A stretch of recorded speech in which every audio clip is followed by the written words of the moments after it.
Hello friend, in this part of the tutorial you will learn how to create this awesome design for our blog. So it's not very beautiful but we will use it. So you have some validation and some action when you submit data. So first let me start my API. Let me navigate to this folder and run it. Sorry, I need to change the directory, so API, and let's run the server. After a certain time, the server started. So let's navigate to app.js and let's import first our app.css. Now let's go to app.css folder and let's start.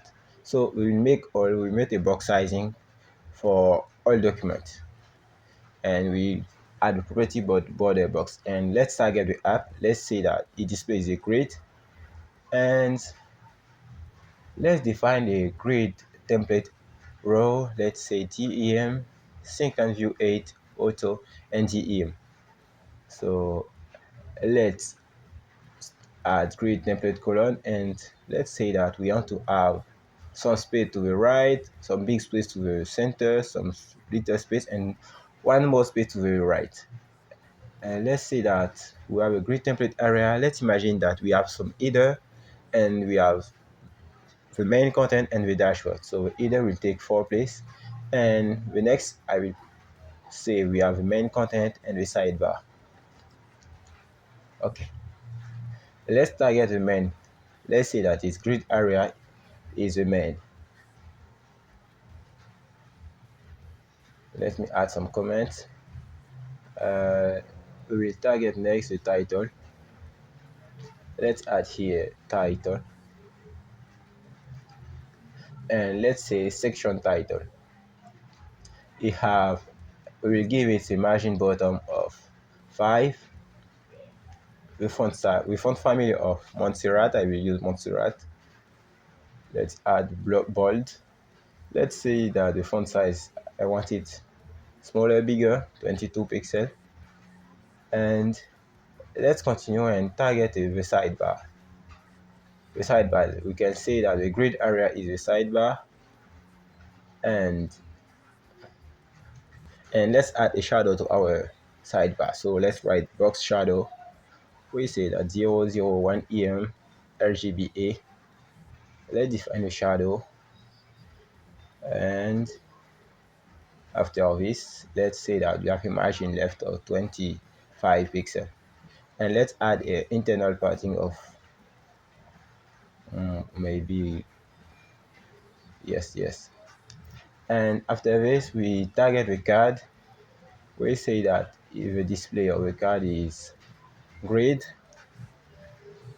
we add some internal padding, we add some bottom margin.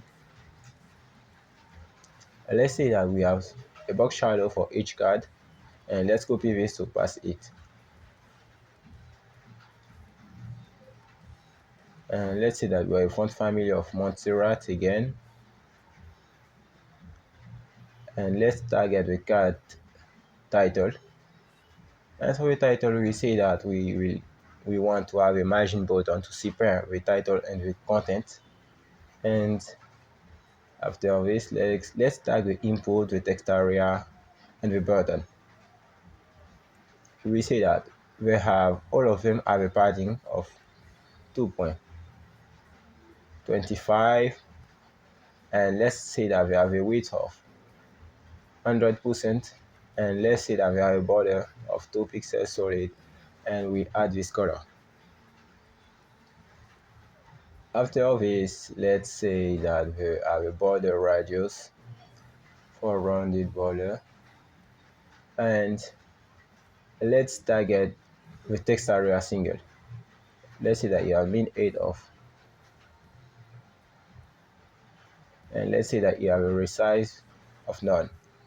So let's target the button. Now we will say that the button we want the cursor to be pointed, and Let's target the error field because we want some error field. Let's say that the width is 100.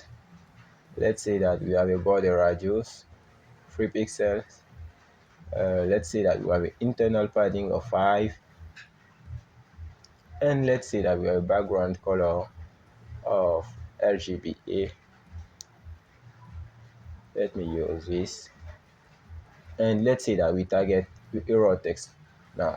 And for the error text, I will say that we want the color white.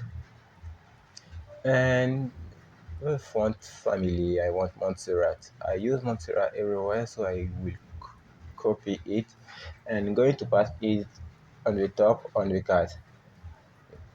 Okay, I will pass it here for all.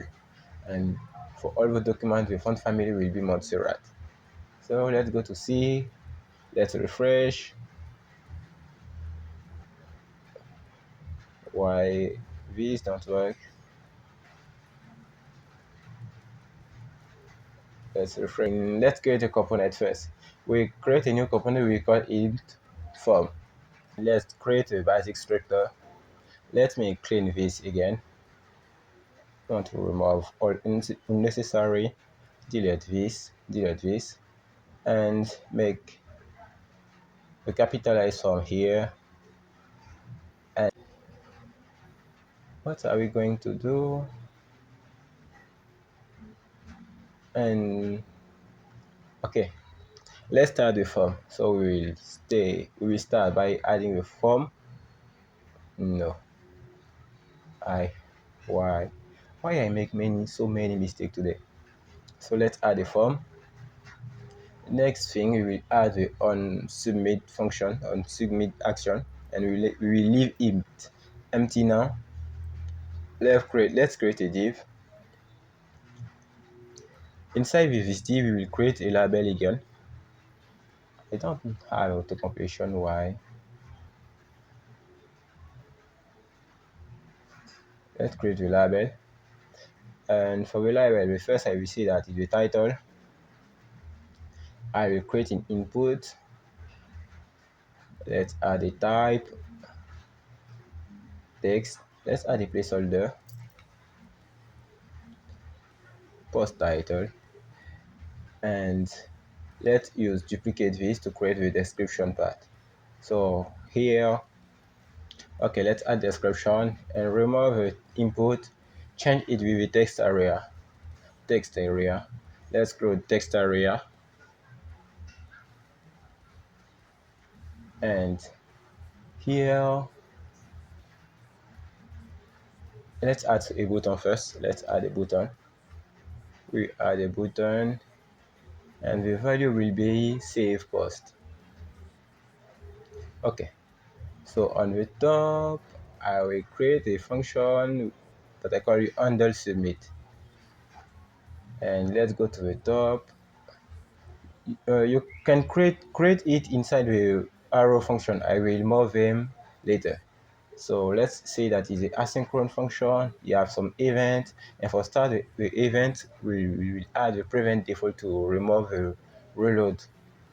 So let's first import the use state. We'll use it for store all data in a variable use state. And let's create a variable. Let's create different variable. We will create the title, we will create the description, we will create the errors and the errors test. So let's start. Title, set title, use state, and by default is empty. Let's duplicate this. Okay. So the next will be description.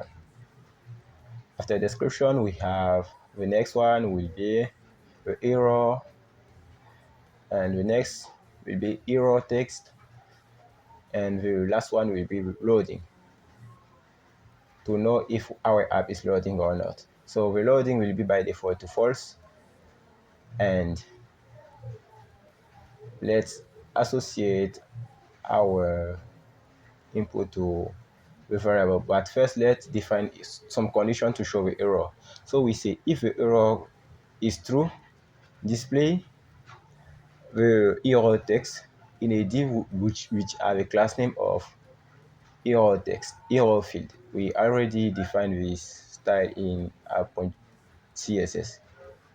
So let's add here the error text inside the span. I think it's better. And inside this span, I will display the error text. And let's give a class name of error text to the span. And after this, to the input, let's say that the value will be the title, and the unchanged method will be a function, and we will update the title by the value of the target. So we will do the same for the description. So let's add value description here, we unchanged, and we will see that the event, the arrow function, and the set description event point target doc value. So let's get this. Let's move this, right? I say that I will move them. Let's move them. Let's give a class name of sidebar here. And if you refresh, we have this, right? Perfect. So the next thing to do is to disable the button when we click. So I move them as I say, and in the understream, let's add a condition if title is different, is empty, or description is empty. So let's say that the set error method will be true. So we have some error. And say that the set error text will be field or file or field, I don't know if is as is that we're calling, and else set error to false, and set loading to true. And let's go to the button. We add some condition. We will see that it will be disabled if loading is true. Let's refresh. And now if we click on save button, we have a condition. Let's add this and click on save. We have a loading button, right? So see you next time.